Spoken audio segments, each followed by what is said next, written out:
con las consecuencias, lo que se espera. En un rato va a estar el presidente Alberto Fernández en conferencia y con un mensaje con las áreas más críticas y con la responsabilidad que podemos tener y con las fases y con los avances y con un montón de cuestiones que hemos aprendido casi que por la fuerza, mucho más en el rol de comunicadores, de estar más o menos al detalle de lo que significa algunas cuestiones, pero básicamente darle el lugar a aquellos que son especialistas, que estudian, que han dedicado una vida, ¿no?, a estas cuestiones y que de repente, por lo que significa la situación del coronavirus, es estar en primera plana casi siempre. Por eso saludamos rápidamente a José Echenique, quien es miembro del Departamento de Bioquímica de CIVISI, de CONICET, que integra un grupo de investigadores cordobeses donde han podido descubrir cuestiones muy particulares, hasta regionales al menos, en la provincia de Córdoba, con nuevas cepas y con nuevos genomas y con una terminología que a lo mejor no es tan familiar para nosotros, pero que nos va a servir para entender un poco de qué se trata toda esta investigación. Querido José, Javier es mi nombre. ¿Cómo está? Buen día, gracias por su tiempo.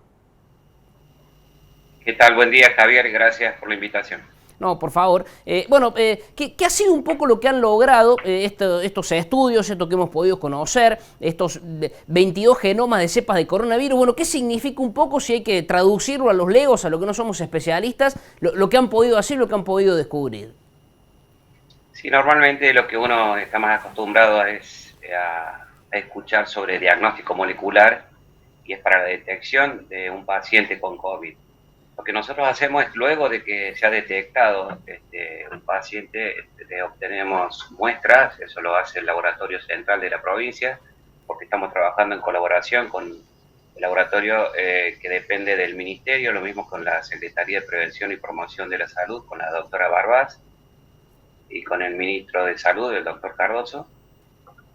Y lo que propusimos fue analizar la secuencia de los genomas completos del virus. ¿Eso para qué sirve? Lo que podemos obtener del conocimiento de secuencias completas es que podemos hacer una trazabilidad para aproximadamente conocer el origen, de dónde provienen estas cepas que ingresaron a la provincia de Córdoba.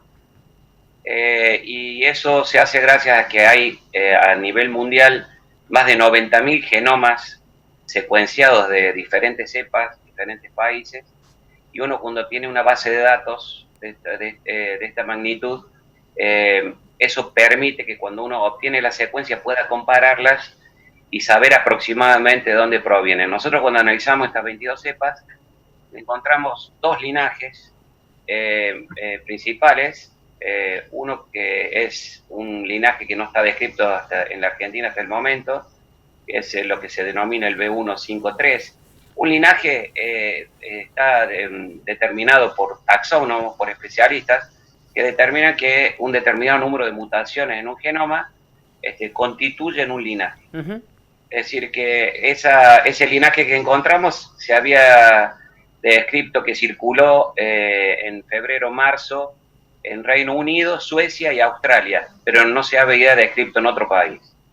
Y la mayoría de las cepas que hemos encontrado, las 21 restantes, pertenecen a un linaje que se llama B15, que ese sí está muy diseminado en 46 países en este momento, pero originalmente circuló de una manera importante en España, en Reino Unido y en varios países europeos. Y en Argentina ya se detectó en la Patagonia, en Buenos Aires y ahora en Córdoba. Cabe aclarar que nosotros encontramos nada más que dos linajes, porque solamente analizamos dos brotes de la ciudad de Córdoba, y ahora lo que estamos por hacer en los próximos meses es hacer un muestreo un poco más general de diferentes brotes en diferentes lugares de la provincia de Córdoba. Es decir, que vamos a seguir con este estudio. 22 cepas es un número, digamos, considerable, pero quisiéramos tener más de 100 en los próximos meses. Te pregunto, José, ¿cuánto puede servir estos estudios y demás? A lo mejor es muy macro lo que pregunto, pero para el estudio, para la vacuna, para futuras vacunas, para alguna cura ante la situación, digo, ¿cuánta incidencia puede haber al menos conocer este origen o esta cuestión hasta de factor común, ¿no?, en varios lugares del mundo de la cepa mencionada? Mira, cuando uno conoce el genoma, también conoce ciertas mutaciones. Nosotros encontramos 3 muy importantes. dos mutaciones que le confieren un fenotipo particular, un comportamiento particular a las cepas circulantes en Córdoba. Dos de ellas ya se conocían en Europa. Una de esas mutaciones lo que le da es una característica muy particular al virus, que es hipermutador, es decir, que introduce más mutaciones que lo habitual, y eso le facilita al virus que se adapte fácilmente a diferentes poblaciones en diferentes regiones geográficas. Otra mutación que es muy importante y también está asociada a la vacuna es sobre la proteína Spike. La proteína Spike es la que utiliza el virus para unirse al receptor ACE2 en la superficie de las células humanas para invadir la célula e infectar.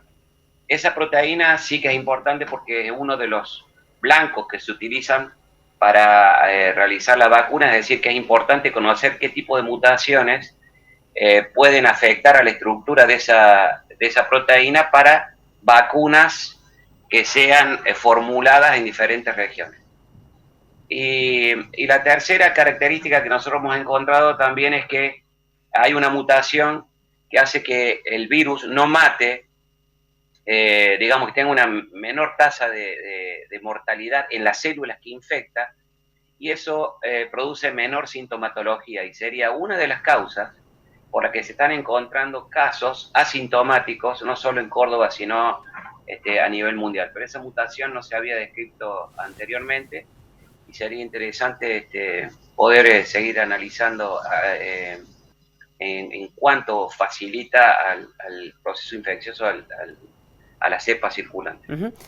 Siendo un grupo de estudio, y para ir cerrando, José, siendo un grupo de estudio amplio, que están, imagino, en laboratorio, estudiando muchas horas dedicado, ¿ha sorprendido esta situación? ¿No había un precedente de algo más o menos similar? Escuchamos antecedentes de lo que en su momento fue la gripe española, etcétera, lo que fue la gripe A, el SARS en 2009, 2010, pero ¿qué ha sido lo que más ha llamado la atención desde el punto de vista de ustedes del COVID-19?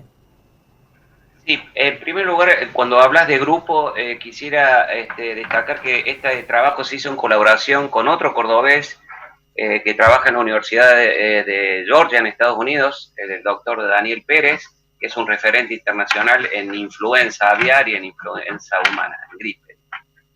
En cuanto a cómo nos ha sorprendido, nunca nadie pensó que íbamos a tener un brote de coronavirus. En realidad se estaba esperando un brote de gripe aviar, de la cepa H5N1, que ya hace varios años que se está estudiando y que nosotros no tenemos defensas contra esa cepa. Pero si bien ya fue una señal en el 2003, cuando el coronavirus denominado SARS-1, el SARS-CoV-1, tuvo un brote, pero fue mucho más acotado.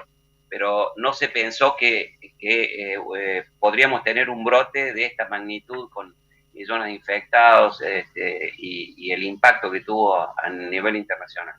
Las últimas pandemias con este, digamos, grado de severidad ocurrieron con influenza. La más importante en el siglo XX fue en 1918, que produjo más de 60 millones de muertes. Pero estamos hablando de 1918, cuando no había disponibilidad de respiradores, corticoides o antivirales. Así que sí, fue realmente totalmente inesperado y bueno, lo que realmente ahora es sorprendente la cantidad de laboratorios que están trabajando detrás de la vacuna. Esta semana hemos tenido noticias que hay una empresa, un laboratorio internacional muy importante que va a producir vacunas en Argentina. También hay otras empresas que van a probar en 4 países europeos la vacuna antes de diciembre. Así que, bueno, esperemos que algunas de estas vacunas reviertan la situación que tenemos en este momento. Así es, y esperemos, y lo que pasaba en 1918, al menos la cura o el remedio es el mismo, ¿no? 100 años y el aislamiento y el cuidarse y el no, estar con mucha gente en lugares de aglomeración y demás, bueno, viene siendo casi que la fórmula casera, pero la más efectiva ante la ausencia hasta el momento de la vacuna. José Chanique, le agradezco mucho, gracias por su tiempo, ha sido un gusto, bueno, escuchar sus conocimientos, siempre nos llena de orgullo que nuestros científicos estén a la vanguardia de todo esto y estudiando, así que bueno, que sea de para bien todo lo que venga. Le mando un abrazo. Le agradezco la invitación, gracias. Bien, era la palabra de José Echenique, coordinador del grupo de investigación del estudio que hacemos referencia, de encontrar dentro de lo que es el virus, bueno, de esto de genomas y de cepas y de, bueno, ir viendo más o menos en alguna situación en particular. Uno muchas veces se asombra tanto ante tanto que hay, ¿no?, por estudiar y por descubrir, y cómo los especialistas, los hombres de la ciencia, hombres y mujeres de la ciencia, están al tanto de esto, ¿no?, y están descubriendo, y bueno, fundamentalmente que la cuestión de la vacuna puede llegar cuanto antes. Cierto que no es algo sencillo, por supuesto, pero con avances que se van realizando, bueno, esperemos llegar, por supuesto, a buen puerto.